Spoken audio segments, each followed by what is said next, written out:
যুক্তরাষ্ট্রের লুইজিয়ানা অঙ্গরাজ্যের শ্রিভপোর্ট শহরে ভয়াবহ এক বন্দুক হামলায় অন্তত ৮ শিশু নিহত হয়েছে। স্থানীয় সময় রোববার ভোর ৬টায় এই ঘটনা ঘটে। প্রাথমিকভাবে কর্তৃপক্ষ একে পারিবারিক সহিংসতা হিসেবে চিহ্নিত করেছে।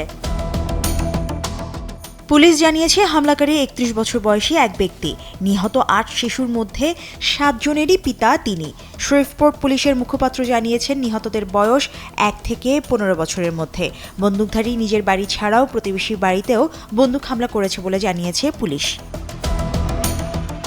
হামলার পর অভিযুক্ত ব্যক্তি একটি গাড়ি ছিনতাই করে পালানোর চেষ্টা করে। পরে পুলিশের গুলিতে তিনি নিহত হন। প্রাথমিক তদন্তে ধারণা করা হচ্ছে, ব্যক্তিগত এবং পারিবারিক সংকট, বিশেষ করে দাম্পত্য সম্পর্কের টানাপোড়েন বা বিচ্ছেদের প্রেক্ষাপট এই হামলার পেছনে ভূমিকা রাখতে পারে। বসুন্ধরা টিস্যু অশুদ্ধতার বিরুদ্ধে এক বিন্দুও ছাড় নয়। তবে সুনির্দিষ্ট উদ্দেশ্য এখনও নিশ্চিত নয় বলে জানিয়েছে কর্তৃপক্ষ। স্থানীয় প্রশাসন একে সাম্প্রতিক সময়ের মধ্যে সবচেয়ে ভয়াবহ সহিংসতার ঘটনা হিসেবে উল্লেখ করেছে। এই ঘটনার পর যুক্তরাষ্ট্রে গান ভায়োলেন্স এবং পারিবারিক সহিংসতা প্রতিরোধে কার্যকর পদক্ষেপের প্রয়োজনীয়তা নতুন করে সামনে এসেছে। গান ভায়োলেন্স আর্কাইভের তথ্য অনুযায়ী বছরের প্রথম ৪ মাসেই ৭টি ম্যাস মার্ডারের ঘটনা ঘটেছে এবং নিহত হয়েছেন ৩৬ জন।